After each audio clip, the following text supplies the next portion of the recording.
It has come to my attention that there are a lot of people that don't understand what I mean when I say that you might want to pay attention and perhaps consider investing in gold. And hey, I understand. I totally understand. And that is because it's not entirely common to invest in gold in your portfolio. And I know that because I've gotten a ton of comments like this.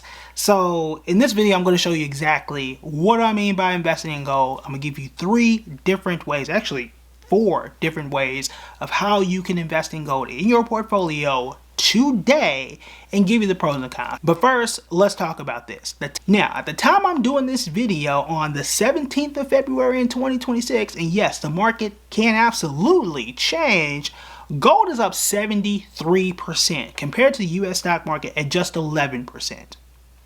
All right, there's a difference here. Now there are people saying the US stock market is, the Dow was at 50,000. Cool.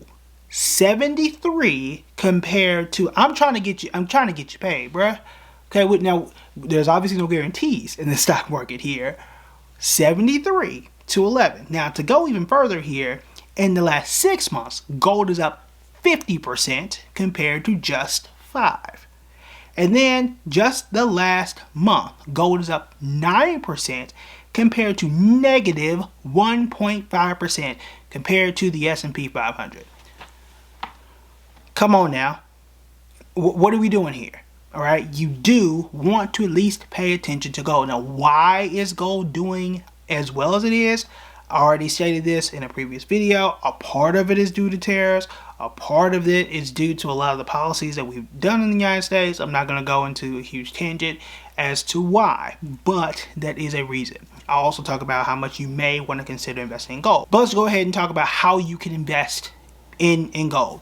One of the easiest ways is through an ETF, an exchange traded fund.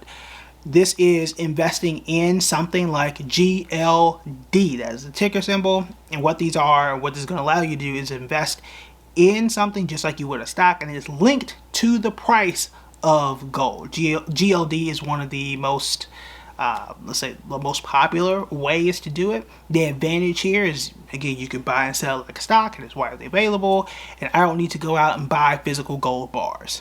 There you go. It's also very inexpensive in terms of fees. Some of these are more expensive that we'll talk about in terms of fees. Again, pros and cons will come with these.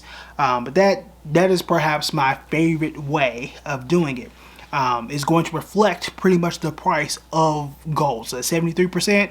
Wouldn't shock me if you look up GLD right now. It's going to be very similar depending on the date that you're looking at this and how gold does perform in the future, which I do not have a crystal ball. It has not come from Amazon. All right. Another option here, right, that's not the only one that does exist, is the Fidelity Select Gold Portfolio. That ticker symbol is FSAGX. FSAGX. That one is up 70% in the last 6 months and 137% in the last year. What? Okay, and this one does charge an expense ratio.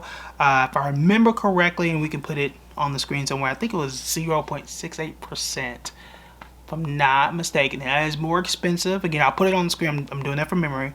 That is more expensive than your typical like Vanguard S&P 500 index fund. But if it can get anywhere close to 100% in the next year, I ain't gonna lie, I would rather pay that and get 100% return, which is, again, not a guarantee by any stretch of the imagination. It's not, okay? But I am willing to pay a higher fee if I can get that type of return. Okay, if I'm gonna pay the fee, you better be getting me excellent returns. That is an excellent return. I can't be paying a fee and then losing money. That don't mix. But we'll see if that can continue. I don't know if it will, but that is out there. Then you have the Franklin Gold and Precious Material Fund. We're going to talk about that one. That one does have a higher fee, but there's a reason I picked this one. It's up 73% in the last 6 months, 145% over last year. Now, I put an asterisk here. I just wanted to give you a different option. It's not my favorite one in this category. The last two I gave you, the Fidelity one and this Franklin, those are mutual funds. There are I did a whole video here on the difference between mutual funds and ETFs, so I don't have to go into a huge diatribe here. But the Franklin one is a C-class fund. I don't anticipate you to have to be in gold for the next 3 or 4 years, okay? It might be something that is relatively short term. They have an A class, meaning it's a front load, meaning once you put money in, you're paying the money up front, the fee, which is like 5.5%. I don't think you should have to do that. Okay, so I'll put the fee here for the front load is like 1%, which is not great, but again, if I'm pay the fee, then the return is here. But again, I'm not happy about the fee, but I do want to provide you options. You got GLD and you got the Fidelity Fund, so you got 3 options. Choose one that's best for you. But again, want to do my job and provide you some options there. See which one you think is going to perform best in the future. So those are your mutual funds and your ETFs. That's option number 1. Option number 2, you have physical gold. Now, there are 2 different ways you can do this. You can literally go buy you some physical gold, go get you some gold coins, gold bars, walk into a pawn shop, buy you some gold stuff, some gold jewelry, right? You can go and do that, right? And hold on to it and come back and sell it. That is a thing you can do. I had a gold chain. I think I bought one for my birthday in 2022, and then sold it years later, maybe like 2 or 3 years later, and made more money. I think I like paid $300 for it and made like $450. It's a thing, right? You can do that. I don't know how great of an investment strategy that is, but it is a thing you can do. Now there's a physical storage of that. Do you really want to keep it in your house? Does it gain interest like that? It gains value, right, based on where the market is now. But I would really consider getting a safe. Perhaps it's security deposit box, some at the bank, if that's really what you want to do. Some people truly believe in that. There's that. You could also open a gold IRA. I've written an article for Business Insider, several articles on Business Insider. I don't know if it's still up on the site. Where you can do that and buy the physical gold bars and have them housed at those specific companies. There are also pros and cons there. Pros in that it does get the tax advantages of an IRA. The disadvantages is there are storage fees, there are minimums in some cases, and the fees can add up. Now, depending on how much you are investing, 5, 6, 7,000, or you're rolling over some money, it could be worth it. Right, if you are investing several $1,000s and gold is rising at 50, 60%, as it has in the recent past, you might be fine if I'm paying $50 a year by holding the IRA. You might be fine, right? You would also have to sell that gold back to the company. Is that company going to give you this fair rate based on the gold? We'll see, right? Where is silver at? That's a whole different video. Silver is not the same as gold, and from what I've seen, it's a bit more volatile. But I know we can do a separate video on that. But gold IRAs do exist. There is a case, but I'm not the biggest fan, just because there are so many free. Like for me, right? As a financial planner, it doesn't make sense for me to pay a fee to hold an IRA, in some cases $200, right? To open an IRA, hold an IRA every single year, where I can just do the same for free and get one of these other options, GLD or whatever, and get the same or similar return without all the hassle. I don't see the difference. To me, that's just how I see it. But some people prefer to have that level of what they perceive to be that level of security. Then there is the 4th way, and this was perhaps the most interesting. You can also buy a stock, same thing, but you can buy a company that invests or is in the business of gold, whether it is mining gold or somewhat tangential to the gold business. One example is Newmont. It's a popular one. The stock symbol here is NEM. It's not my endorsement of the company. However, the stock is up 82% in the last 6 months and up 164% in the last year. That ain't bad. That ain't bad at all. I might need to go and look more into it and see if we need to add it to one of our lists if I haven't already. But that is another way. Now, the advantage of investing in one company.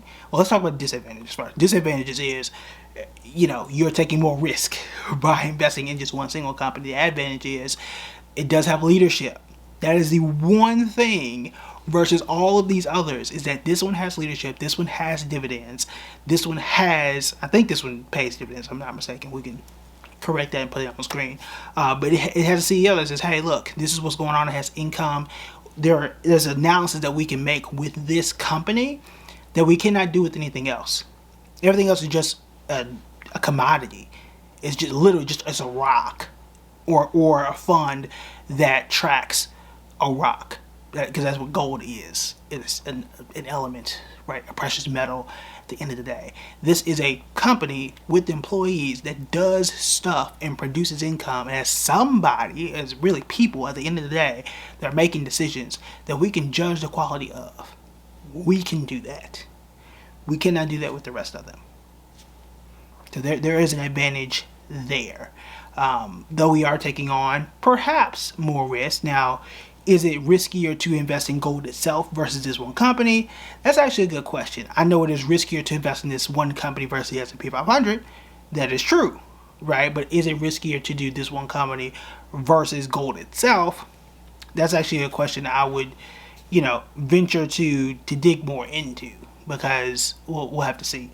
But we do know the returns are stellar, and actually the returns are better than gold itself. So it's definitely worth exploring. It's not the only company that is in that. I'll give you one secret. If you go back and look at the Fidelity Fund and the Franklin Fund, usually if you Google it or go to their sites, it'll show you what all of those stocks are, at least the top 10. You can look and see what those companies are invested in, and that's going to give you an idea of what other stocks to at least start your research process with. You might find some other gems to begin your research process with if you want to take the individual stock route. If you want me to make a list of the top 10 gold companies, and we can perhaps start that next week, then feel free to let me know in the comments section below. If you want to know other stocks to perhaps start your investing portfolio with, then check out these videos right here.